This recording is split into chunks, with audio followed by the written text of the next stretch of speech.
the future of industrial area ini seperti apa Anda melihatnya? Ya, jadi kalau lihat dari proses yang ada, khususnya di Indonesia, jadi kita ini sekarang sudah memasuki tahun ke-50. Kalau kita perhatikan dulu di awal tahun 70-an, 73, 74 itu diawali Pulau Gadung, kemudian Rungkut di Surabaya, Kim Medan, Kima di Makassar dan sebagainya.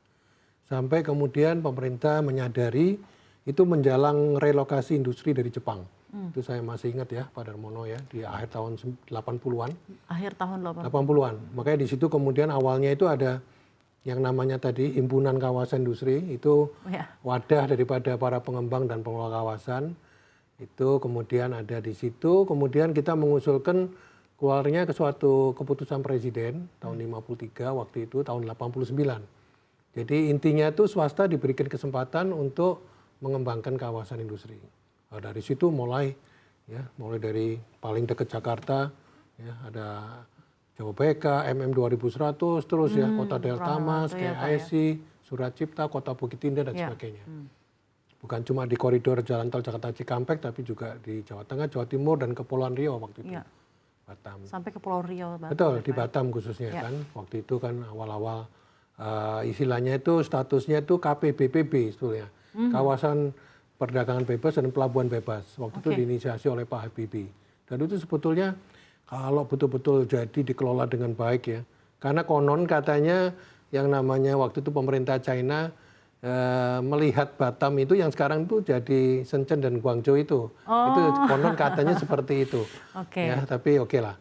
Nah setelah itu kemudian waktu berjalan terus sampai ada keluar aturan pemerintah lagi yang mewajibkan industri masuk ke dalam kawasan industri. Wajib. Industri baru, manufaktur baru. Itu juga upaya kami ya dari HKI untuk mendorong dan itu sangat memang tidak terelakkan karena untuk pengaturan tata ruang yang lebih baik, untuk pengendalian pencemaran lingkungan, ya karena kalau ada satu kawasan ada 1000 pabrik di situ, itu kalau bayangkan kalau dia di luar Jawa nanti jadinya seperti yang di Rancaikek gitu, jadi semuanya buang limbah ke sungai. Tapi kalau di dalam kawasan industri kan buangan air limbahnya itu kan tersalurkan melalui saluran pipa tertutup masuk ke sistem kita di wastewater treatment kita. Jadi ada 1000 pabrik buangan ke sungainya itu cuma melalui satu outlet. Jadi itu pengawasannya juga mudah karena kita yang bertanggung jawab gitu ya. Dan sebagainya termasuk ya infrastruktur, utilitas jauh lebih efisien lah. Karena itu dikelola dan dibangun di satu tempat. Ya, itu terus berjalan sampai hari ini. Sekarang kita menghadapi tuntutan lagi karena situasi yang memang sudah mengharuskan lebih ramah lingkungan, lebih yang berorientasi sustainability dan sebagainya. Berarti ini masa depannya akan seperti itu Pak ya. Ada masuk yang hal-hal yang sifatnya yang high tech tadi, digitalisasi dan sebagainya. Makanya sekarang konsep Smart Eco Industrial Park itu Smart Eco Industrial Park. Ya itu yang praktek-praktek yang sudah dilakukan di luar ya. Nggak usah jauh-jauh kalau di lingkungan Asia ya terutama ya Korea Selatan dan Jepang lah. Itu yang sudah lebih advance. Nah tadi juga nyinggung juga mengenai komposisi. Jadi awalnya memang betul tadi seperti Pak Darmono sampaikan di Jawa kurang lebih waktu itu secara luasan ya mungkin 75% di Jawa, 25% di luar Jawa. Namun terakhir-terakhir ini kan memang terjadi perubahan daripada investasi yang masuk ke Indonesia. Dan ya pemerintah, presiden selalu menegaskan mengenai masalah hilirisasi industri itu yang mewajibkan bahwa untuk kita punya produk mineral tambang itu harus diolah.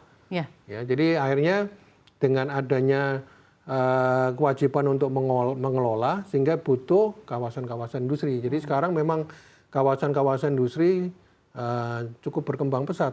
Bahkan secara luasan dengan regulasi hilirisasi ini Pak ya semakin akan berkembang lagi. Baik, jadi itu mulai dari apakah yang perkebunan ya yang di Sumateranya, di Kalimantannya, di Sulawesinya yang di Konawe, di Morowali itu dengan nikelnya sampai ke Weda Bay ke daerah Halmahera. Tapi dengan tambahan tadi ada fokus lebih besar lagi untuk environmental social and Pasti. sustainability itu ya, Ya. dalam hal ini ya untuk kedepannya Pasti ya Pak ya. itu Dan juga tanggung jawab penerapan kita ya digitalisasi. terkait dengan ESG itu ya, baik terkait dengan lingkungan, sosial dan Governance ya. good corporate governance itu udah keurusan Ya, itu. the future of industrial area ya Pak ya di Indonesia. Terima kasih banyak Pak Sani, luar biasa.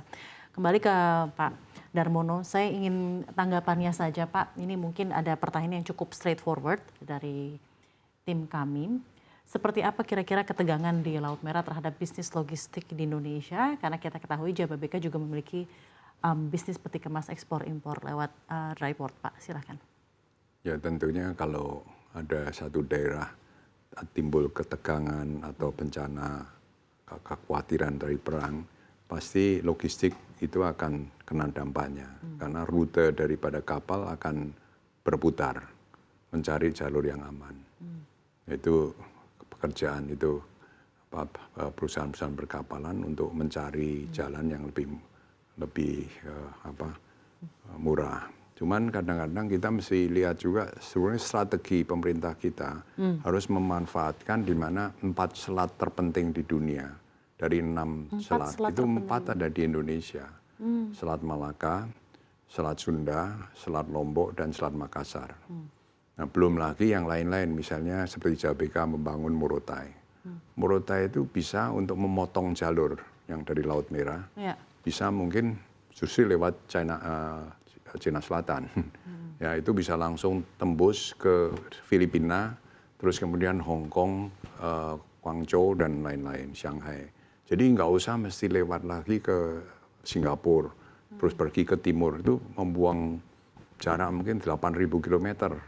Wasted, baik ekspor atau impor jadi mahal.